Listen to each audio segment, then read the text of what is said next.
Entre l'Escola de la República i el català és pas una història d'amor. Fins al 1951 és prohibit usar altres llengües que el francès a l'escola. Els mestres educats són aquells que et diuen que cal parlar francès i sobretot callar. Petita o gran escletxa, la llei dita de Xona, del nom d'aquell senyor que permet l'ensenyament facultatiu de les llengües dites a llavors locals. El català fa una entrada discreta al sistema escolar francès en opció facultativa. L'Estat pot dormir tranquil. Una petita revolució se produeix a partir del 76, amb la creació de la Bressola i pocs anys després, amb l'escola Arrels, se desenvolupa la immersió lingüística a casa nostra. Els mainatges no aprenen només el català, aprenen en català.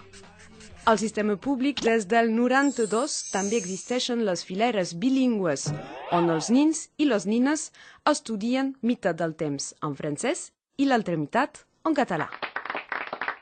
Si a aquests 3.800 alumnes que segueixen un cursus immersiu o bilingüe i sumem els 10.000 mainatges que reben una iniciació al català, arribem al quart de l'alumnat que té un contacte més o menys proper amb la nostra llengua.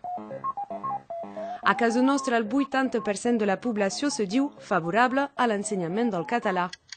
Però al ritme que portem, se calcula que caldria 2 segles per respondre a la demanda.